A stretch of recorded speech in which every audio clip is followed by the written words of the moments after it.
Hi, everybody, and welcome to Let's Talk Dharma, Discovering Your Soul's Purpose. I'm Sandra, and it is nice to have you back here again with me as we are going to have a closer look today on your own frequency and why it is so important to raise it when it comes to tuning in with your own Dharma. So stay tuned and let's find out.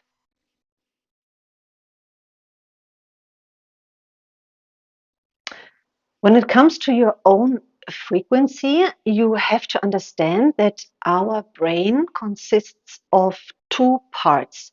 So we have the lower survival brain, also called the reptilian brain, and we have the higher universal brain.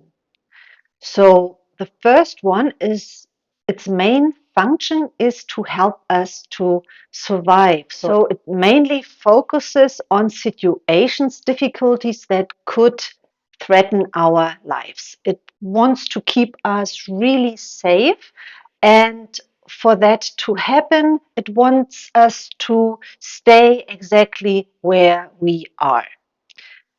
The higher universal brain, on the other hand, is the one that already knows your Dharma, and it focuses mainly on joy and on happiness. So only 5% of this higher potential that is within us is used or seen or heard because it is very quiet. So we have got the loud reptilian brain, and then we have the very quiet universal brain.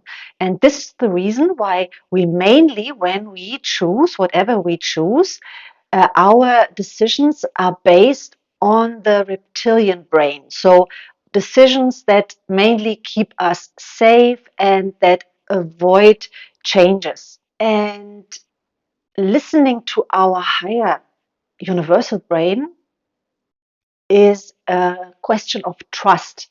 So it is not something that falls easily into our lives. It's something that we have to dedicate ourselves to. It's almost like a longing for it that can be supported and heightened up and achieved more easily through practices like yoga, like meditation, like dance. Most people think of their Dharma with the lower brain. There are a lot of what ifs. What if I don't make it?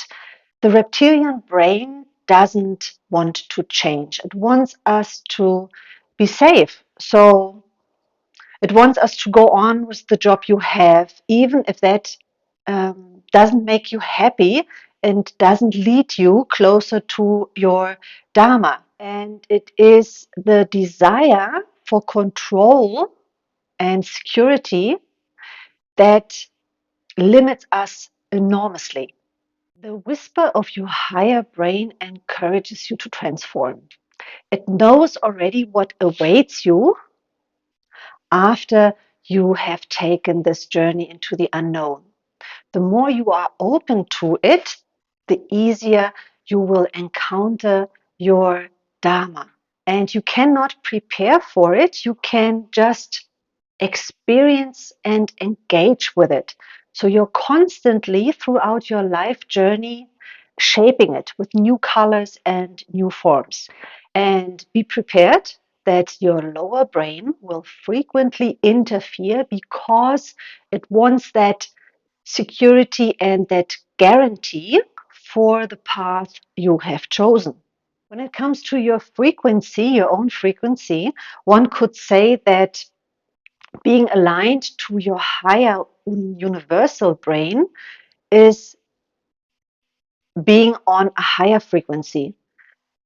Being connected to your reptilian brain, to the lower brain, then you are on a lower frequency.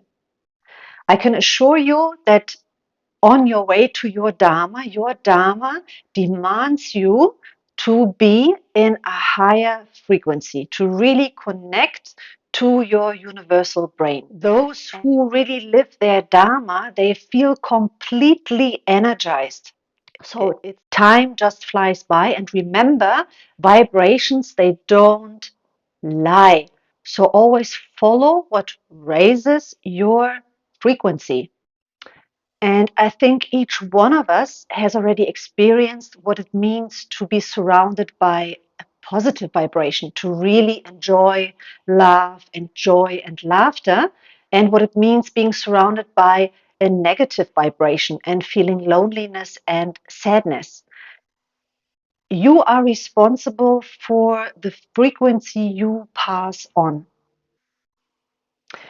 Before you become one with your life's purpose, with your Dharma, it is your responsibility to check on your frequency state first. Your life reflects your frequency. Taking care of it is so important because it is simply impossible to embody your Dharma when you feel depressed or terrible.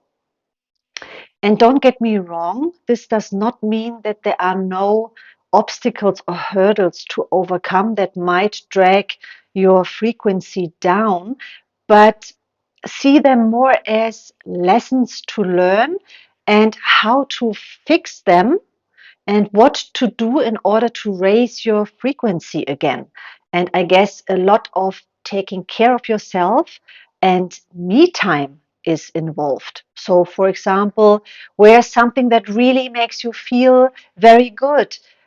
Help somebody who is in need. Make a compliment to somebody you care a lot about. It is always your responsibility to raise your frequency, to raise your vibration. And negative things can happen to all of us, but they don't determine the person we are. So if you have made an experience of suffering, that does not mean that you are doomed to do so in future.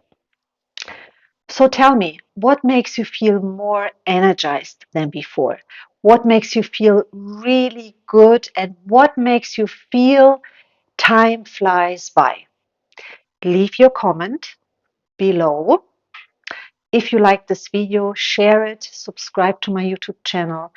I will be back again 2 weeks from now, and I hope you do the same. Until then, take care, stay safe, and raise your frequency.